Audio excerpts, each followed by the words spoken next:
This is a nice opportunity. We're very respectful in the university of everyone's personal preference in terms of their spiritual beliefs.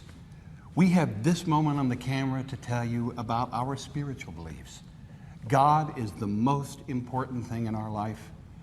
Had Delane and I not gone into music, we would have gone into ministry, and hopefully we would have met down that road. So it was a question of musician or minister, or in my case, magician was in there also. But music is our ministry. We've grown up in the church. You've probably sang much more in church because I can't sing very good.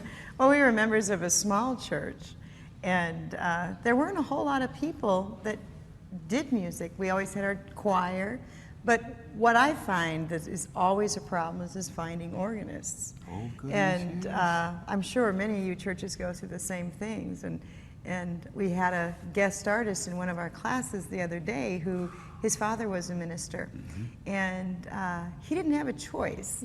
Mom said, "We don't have an organist." You will learn. At 18, he was asked to, or he was told, to learn the piano so that he could then switch to the organ, and he was the church organist. He came into our class, and he had never seen Piano Wizard before.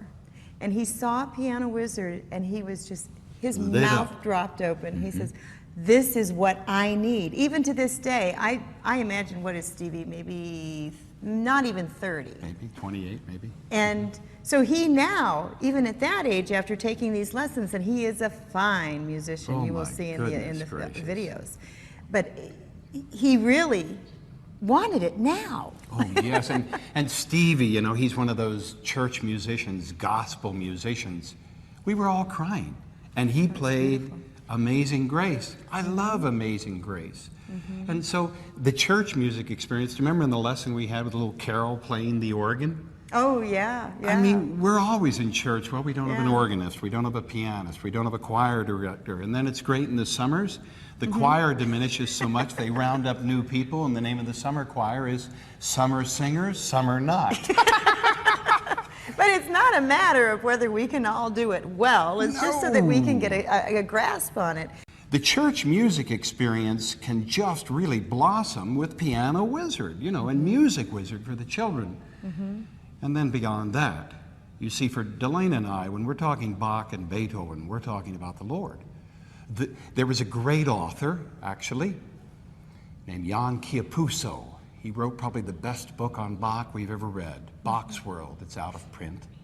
He said, "Only because of the spiritual faith, the unshaken faith in the spiritual power of music, would the world have ever known Bach and Beethoven." We've shared with you the meanings of the tones, those old familiar do, re, mi tones. Well, you've heard us talk about it. Do is short for Dominus, God the Father. Let's just go by once. Dominus, God the Father. T or C, Sidera, the universe. La, Lactea, the Milky Way. Sol, the sun. Fa, our fate. Mi, ourselves, microcosmos. Re, Regina Toccolai, another name for the moon. And Do, Dominus. Can we look just a moment? God, the universe, our galaxy, our sun, our fate, ourselves, our moon, and the Lord again. People tend to know Bach as a deeply religious man, a Lutheran man. In fact, Martin Luther said, "Music has the power to fortify faith and steer the will." But we don't know Beethoven so much. Beethoven is astounding. When Moses was on the mountain and God spoke to Moses through the burning bush, and he talked about, "I am that I am," that meant so much to Beethoven. He hand wrote it on a piece of paper, and while Beethoven moved as many as 250 times, he took that paper with him everywhere. He put it under glass on his writing desk. When Beethoven was in the woods for the 7th Symphony, he said, "Lord, you speak through every tree." When Beethoven wrote the 9th Symphony, he said, "My spirit traveled into the universe to hear the voice of the divine." Now, we can't teach this in every lesson, but we have an opportunity to share it with you now. Music is a language of the soul and of the heart and of the spirit. And while we might look in our churches and not see as many people in attendance as we might wish for on that day, if we are teaching music, we are nurturing the soul, the spirit, the heart. This is what the Lord would have us do. The reference to music in the Bible, it begins in Genesis and ends in Revelation. So for Delana and I, within this grand project of Piano Wizard and Music Wizard Academy, it's a very spiritual experience, and it's our ministry. So we'd better get to church, eh? Well, I'm just watching this passion that you have. And he really does. He firmly believes in that. I have to take the other side too, though, that just to think back to my childhood without having music. As the kids, we would all get together. We had the Staples singers. Yeah. And we would all get together and we would sing. And we sang all sorts of things. But if we didn't have somebody that could play something for us to accompany to, Yes. there would have been probably singing with the radio. And then you don't have that feeling of being able to share that gift in church, being able to give something back. Mm-hmm. And I think sometimes, in many ways, maybe that's why we're not filling up our congregations, because people, they don't know what they have to give back. When children are working with music and they discipline themselves, because when they're working with Piano Wizard, they look up at their score after they get done with maybe the first level, and they see, oh, I only got 30%. Well, gee, I can get 100. And so it's not somebody else telling them, well, you've got to do that. They find it within themselves.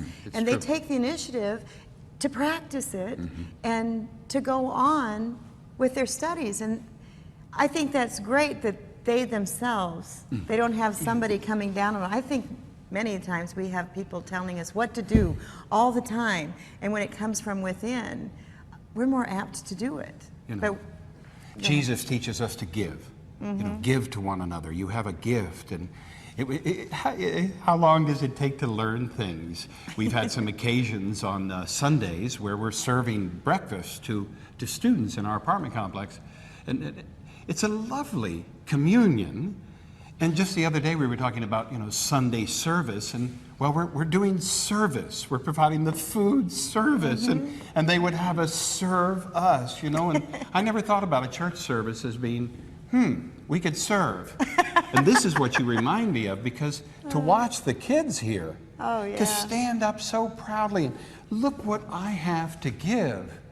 Wow, we're living in a world where what can I get? Yeah. And this is what you're talking about with the game of, I can play this, I can improve my score, I have something to give. Yeah. The other thing, go ahead. Well, Piano Wizard is easy. And I know me telling you that here maybe doesn't mean anything, but you sit and you try it once yourself and you'll know. And one of my favorite passages in the Bible is, blessed are those who have not seen and yet believe. And I feel kind of funny using that here, but that one is one that we can pull out, because I know when people think it's too good to be true, try it once. I love your passage. I don't have mine memorized. Oh, okay. Well, I sang that song too. Well, no wonder you remember it. Oh, I like this. It finishes in Matthew and it starts somewhere else. Seek in every way to become childlike. Seek, seek, seek, until you find, until the years have added to your nature that of a trusting child. Not only for its simple trust must we copy the child's spirit to have faith, but its joy in life, its ready laughter, its lack of criticism, its desire to share all with all men. I think the children are teaching us. And then, except ye become as little children, ye shall not enter the kingdom of heaven. So I think it's time. We have faith in what we haven't yet believed, but we're going to let the children lead us to Piano Wizard. That's where it's going to happen.